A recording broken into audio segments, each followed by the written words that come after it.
But what we are saying here, ma'am, please, huwag mo i-promote yung sarili mo. Pag I pumunta have ko na not, sa isang lugar, Senator. kung ano yung mga kulang doon, punahin mo and then punuan mo. Yun po yung point ng mga netizens na lumapit po sa akin. Okay? It has nothing to do about you. Senator, we would be also very happy to provide your office with all of the promotional efforts that we have made sans my face in the destinations covered in order to indicate that the Department of Tourism has not ever ceased from promoting our destinations.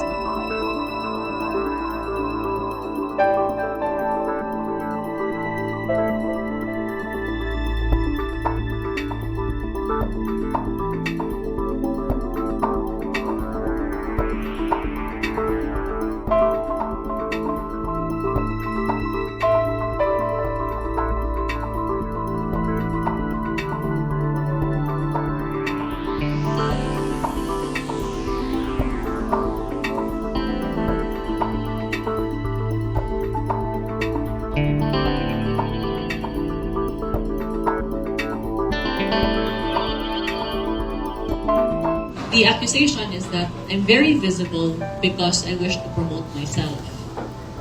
But could there perhaps be room for the argument that I'm very visible because I'm simply working?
Tourism marketing is one of the major components of tourism planning and destination development. So yung pag-conceptualize ng image at branding ng Pilipinas ay nasa loob ng umbrella ng tourism marketing. So under tourism marketing, nandyan na rin ang promotions, ang product development, ang advertising, marketing, pati na rin yung pag-determine ng particular market segments based sa ating tourism products. Ang marketing kasi, ang tourism marketing, sa maraming tao, akala nila it's really just about promoting.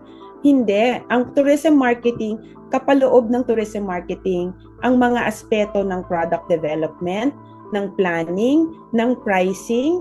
Okay? So, pag pinagsama-sama mo yan, yun ang tourism marketing.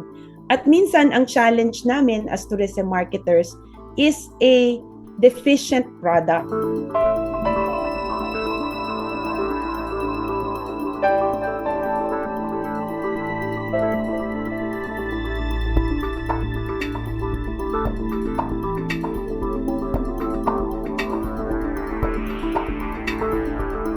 Sa pinaka mahalagang aspeto ng tourism marketing ay yung tinatawag nating unique selling proposition.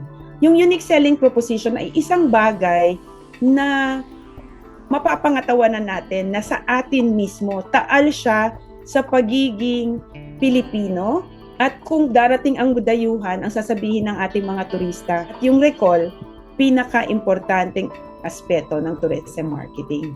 Pag sinabing Pilipinas, parang ganon, it's more fun in the Philippines.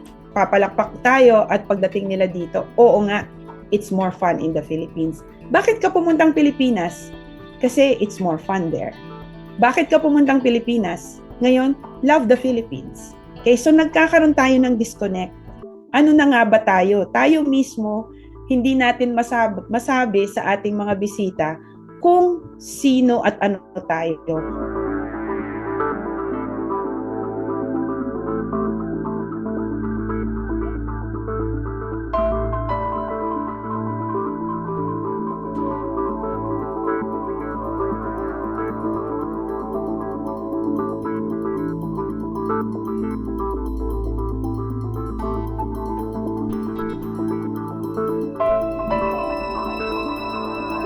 So, ang kailangan natin, ang campaign, dapat attractive siya.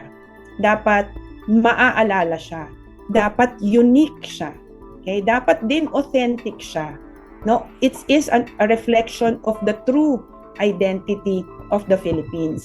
And yun siguro yung kaya tayo nahihirapan. Yung pagiging true, yung pagiging totoo, at pagiging authentic ng isang tourism campaign, mararamdaman yan ng ibang tao, no? Mararamdaman yan ng mga turista.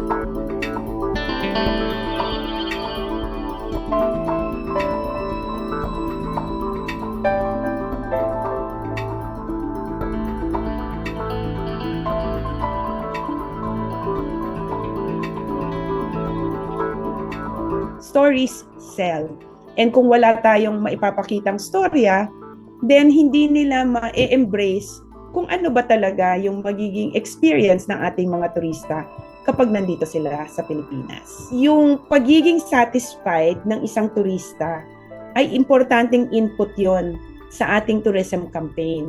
So pag alam natin kung ano yung reason bakit sila nasayahan, bakit sila pabalik-balik na pumupunta sa Pilipinas, yun yung pwede nating i-hype, pwede nating palakihin. And dahil may user-generated content at merong unique selling proposition ang Pilipinas, dun tayong mag-concentrate.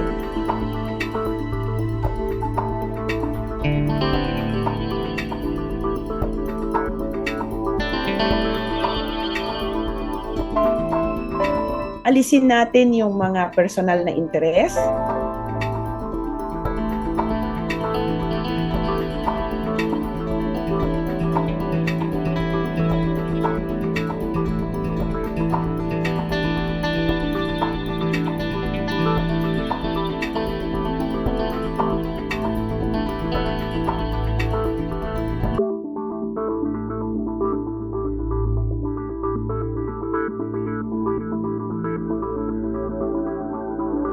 Maraming economic benefits ang tourism. Meron siyang multiplier effect. Ang multiplier effect ay perang pumasok sa Pilipinas, ginamit natin, at ginagamit siya ng makailang ulit. So for example, I have spent $100. Yung $100 na yon, ibinook ng hotel, sa binayad sa hotel. Pero ibinayad din natin yon doon sa mga empleyado ng hotel. So nagmultiply na yung pera natin, nagamit na siya ulit. Pangalawang economic benefit niya ay job generation. Napakalaki ng mga ng sakop ng mga employees na pumapasok sa tourism industry. Nandyan din yung nagkakaroon ng quality of life ang ating mga employees.